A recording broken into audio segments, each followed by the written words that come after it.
Hit thinks he's Android 18, Monaka thinks he's Mr. Satan, and Goku, well, he thinks he's Goku. Hello there, beautiful friends from around the world. I'm going to be your host, Blackenfist, and this is my review of episode 40 of Dragon Ball Super. The conclusion of this entire arc, and it ends in a very in-character moment, if not a bit anticlimactic. Being true to what Hit has stated in the past, improving on the fly, and constantly improving his time skip, he seems to dodge that Kamehameha that Goku threw at him. It's pretty clear that even with the Kaioken, Goku still has his hands full. So it's very surprising in my opinion, and also it is very much within Goku's character, that he then asks permission from Beerus and Champa, since they're the real officials of this tournament and the referee's just a figurehead, if they could remove the rules. Since Hit is an assassin, and of course assassin entails killing people, obviously when the rules say you can't do that, you're handcuffed in what you can do. And I would say Goku to a degree is in the same boat. Goku always willing to give 100%, he also would want his opponent to give 100%, no holds bar. It would make sense for Goku to make this request. Everyone in shock, however, his request doesn't seem to go down well. Now this also causes Beerus and Champa to start arguing, which also initiates probably one of the most important conversations in this episode, in which Goku and Hit start talking about how they're just pawns in Beerus and Champa's game. Now, who knows, maybe perhaps Hit and Goku don't appreciate that, and it seems that they don't, because after this, Goku then proceeds to just throw the match. I understand completely that it's within Goku's character. Goku is not able to fight at 100%, his opponent is not able to fight at 100%, and perhaps Goku does resent the fact that he's being a pawn in someone else's game. However, I can't help but feel that it was a bit anticlimactic. Even though both contestants weren't able to go at 100%, I feel they could have hurt each other. They could have done a lot more damage to themselves before Goku really threw in the towel. And the next part I also feel was a missed opportunity. With Goku now gone, Monaka now steps into the ring. Now we all know Monaka's not what he touted up to be. So of course Monaka's scared out of his mind. He's sweating like the new Mr. Satan. And Hit, for some reason, obliges him and also throws the fight. I once again feel somewhat conflicted.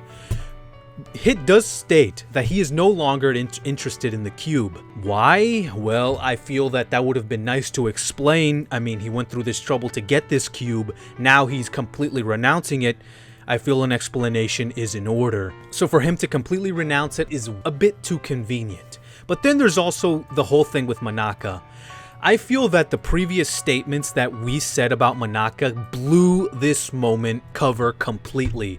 Just imagine if there were no statements, no hints on how strong Monaka was. I feel that the impact and the severity of Monaka stepping into the ring, completely not being the guy that he was meant to be, he was completely scared, that would have had a lot more impact if we didn't know already that Monaka was going to be a weak guy. Yes, we could have speculated whether Monaka was a weak person or not, but it wasn't concrete.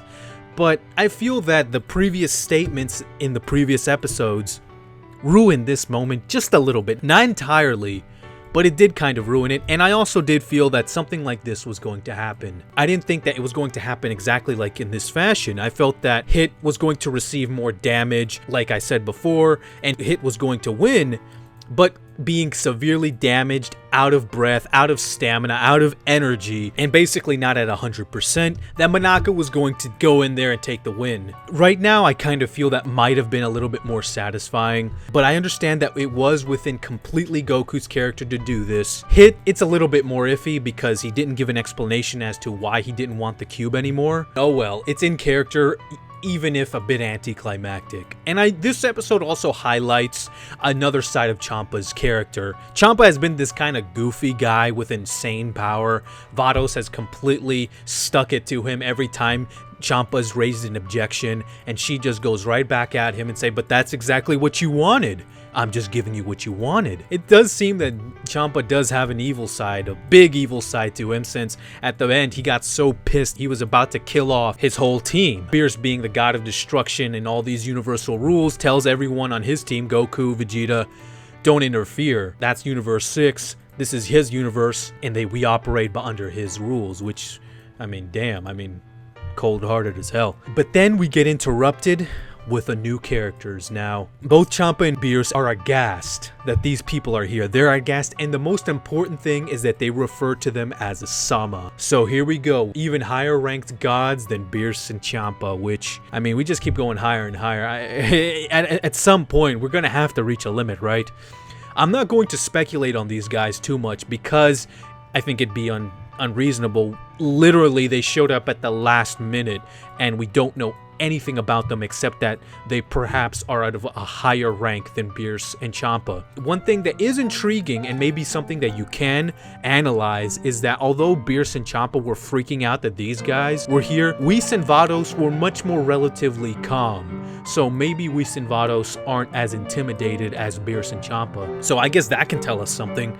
Who knows? We'll have to wait and see. But that was the conclusion of the entire tournament arc. It ended in an unorthodox fashion, which quite honestly is a Toriyama tradition. Most of the tournament arcs in the past have ended in a way that we don't quite expect. Now, I feel that I need time for this ending to sink in me because I feel, once again, I feel conflicted.